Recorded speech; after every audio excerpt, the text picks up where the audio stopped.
Welcome to our continuing series, Questions and Answers for a World in Crisis. The Avatar, Part 1. I have had the blessing to go through the many works of Sri Aurobindo and the Mother for their statements on the Avatar. And I found so many, and still there are more, that I have divided this section into 4 parts. From the Mother, the red lotus is the Avatar. In a general way, the lotus is the flower of the divine wisdom, whatever its color. But red signifies the Avatar, the divine incarnated in matter, and white signifies the divine consciousness manifested upon earth.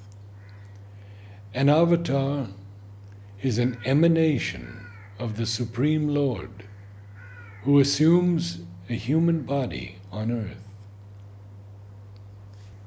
Mother continues, I don't know if this is a problem which you have been thinking about, but anyway, this is what has come in reply. It was obviously for someone who had asked him. The Avatar comes and opens the way. But if there is nobody to follow him, what happens? Sri Aurobindo says, either his conception is wrong or his life is quite futile. That is to say, if a divine power comes on earth to open the way to a higher realization, and it so happens that there is nobody on earth to follow the path, it is quite obvious that it was useless for him to come. But as a matter of fact, I don't think it has ever happened. Question to the Mother. What is the difference between an avatar and a vibhuti? We said the other day that vibhutis are aspects, qualities, what are called in occultism emanations of a being.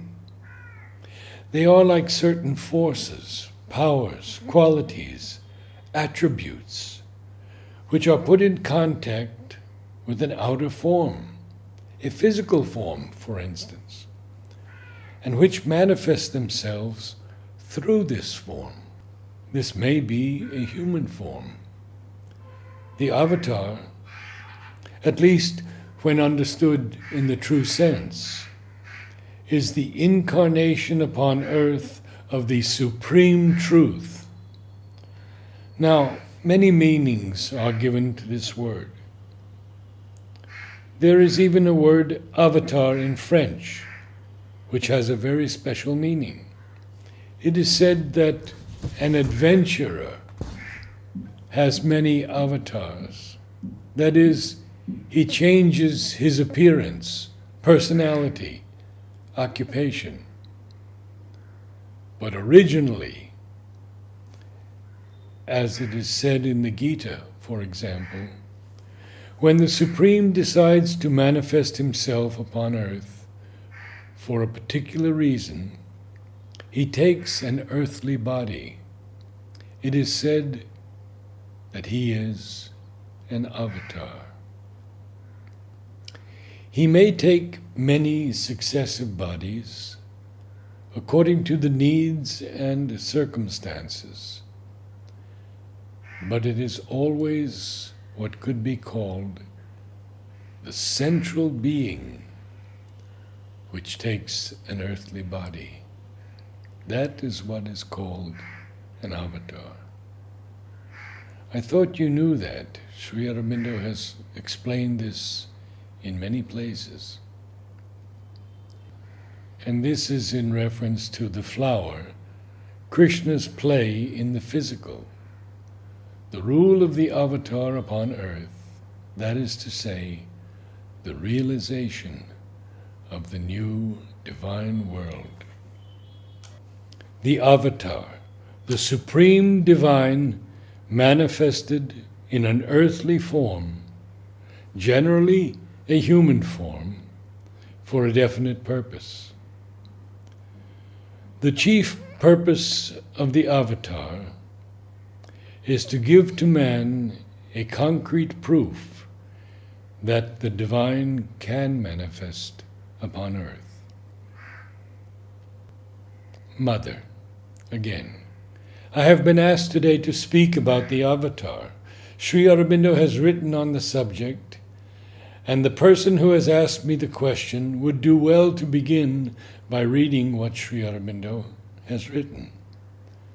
I shall not speak of that. But I could tell you of a very old tradition, older than the two known lines of tradition from the spiritual and the occult point of view. That is to say, the Vedic and the Chaldean lines, a tradition which seems to have been at the origin of these two known traditions, and which it is said that when the world, because of the action of the adverse forces, the asuras of Indian tradition, was plunged into the obscurity, inconscience, and ignorance that we know, instead of developing in the natural law of light and consciousness, the creative power implored the Supreme Origin, asking for a special intervention that would be able to save this corrupt universe. And in answer to this prayer, a special entity emanated from the Supreme Origin, an entity made of love and consciousness that was projected directly into the most inconscient matter to begin the work of a reawakening to the original consciousness and love.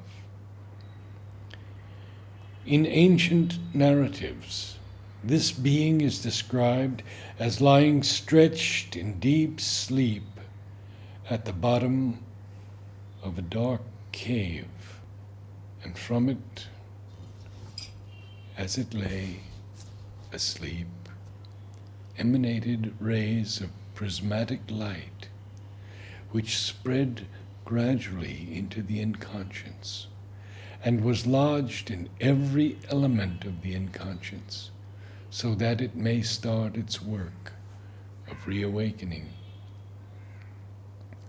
If you consciously enter into this inconscient, you can still see the same marvelous being, ever lying in deep sleep and continuing its work of emanation, spreading its light. It will continue to do it until the inconscience is no longer inconscience, until obscurity disappears from the world and all creation awakes to the supramental consciousness. And it is worth noticing that this marvelous being strangely resembles the person whom I saw in vision one day, the being who is at the other extremity, at the limit of the form and the formless. But this one was in his golden, crimson glory, whereas the other one, in his sleep, was diamond white, emanating opal rays. Indeed, it is this one who is the origin of all avatars. He is, so to say, the first universal avatar, who has gradually put on bodies more and more conscious, and in the end has manifested in the somewhat known line of beings who descended directly from the Supreme to perfect the work of preparing the world so that it may, by continuous progress, be ready to receive and manifest the supramental light in its entirety. In every country, in every tradition, this fact has been presented in a particular way, with different restrictions, different details, individual specialities. But in reality, the origin of all the stories is the same. And that is what we may call a direct and conscious intervention of the Supreme in the obscurest matter, without passing through intermediaries, to awaken this matter, to aspire towards divine forces. The space dividing these different incarnations seems to become shorter and shorter, as if matter, being more and more ready, the action could precipitate and its movement become more and more quick, also more and more conscious, more and more effective and decisive. And this action will go on multiplying and intensifying itself until the whole world becomes the full avatar of the Supreme. Namaste.